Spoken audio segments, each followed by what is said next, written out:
Summer break is quickly approaching. This morning, we're getting a sneak peek at what this season's travel forecast looks like. Joining me right now to share the travel trends this summer is Fora's CEO and co-founder Henley Vazquez. Good morning, Henley. Thanks for joining us. Good morning. Thanks for having me. So first of all, what are the good deals? Where are people going? Where should we travel this summer?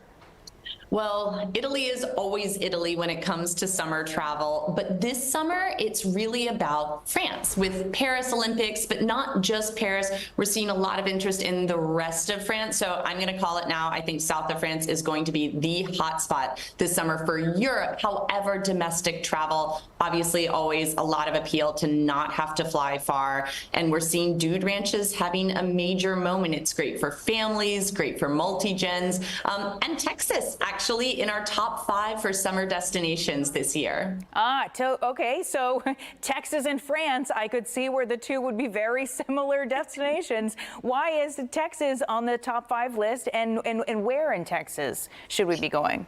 Yeah, so I looked at the data to see really what was the most popular, where were people going, and I'm seeing a few things. One is obviously wellness is having a moment as well. And in Austin with the Miraval, you've got one of the premier wellness resorts in the country. And so I think a lot of Americans are thinking about sort of how do they take care of themselves so they can show up better in the rest of their lives. The other one is Houston. Actually, Houston is our #2 destination. Nice. I just got to spend a couple days at the new Thompson, and I think the Thompson that just opened in Houston is a perfect example of why there's a resurgence of interest in American cities and city hotels, which is that you can dip into the culture, the food, the sports, but you can come back and you can sit by a pool with a beautiful view of the city. And that's really what we're seeing is people are looking for these destinations where they can do a little bit of both, so city and resort. Yeah, I'll say that, that's actually my plans for this summer, too. I mean, we are very good in Texas at doing kind of like all-inclusive hotels. So you can go somewhere and do pretty much everything. You don't have to leave the hotel, or you can, and see a cool city like you're mentioning. So that's a great idea. But is it too late to start booking these trips now? It's not, and actually the busiest month last summer for booking summer travel was June. So there's lots of people who are putting this off until the last minute, and they can sort of see how their kids' summer camp schedules shake out or when they can take off from work.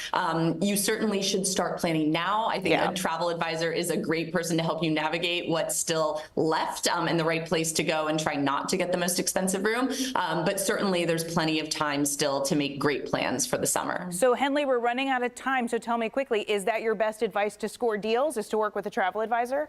Yeah, there's really 2 things. One is do use a travel advisor. I think there can be the belief that travel advisors are more expensive, but actually at thousands of hotels, we get better value. So we can get you those free breakfasts, the resort credits, the room upgrades.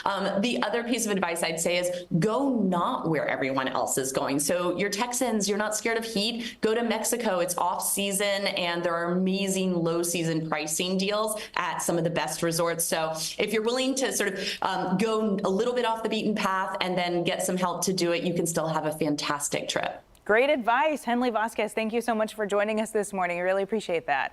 Thank you.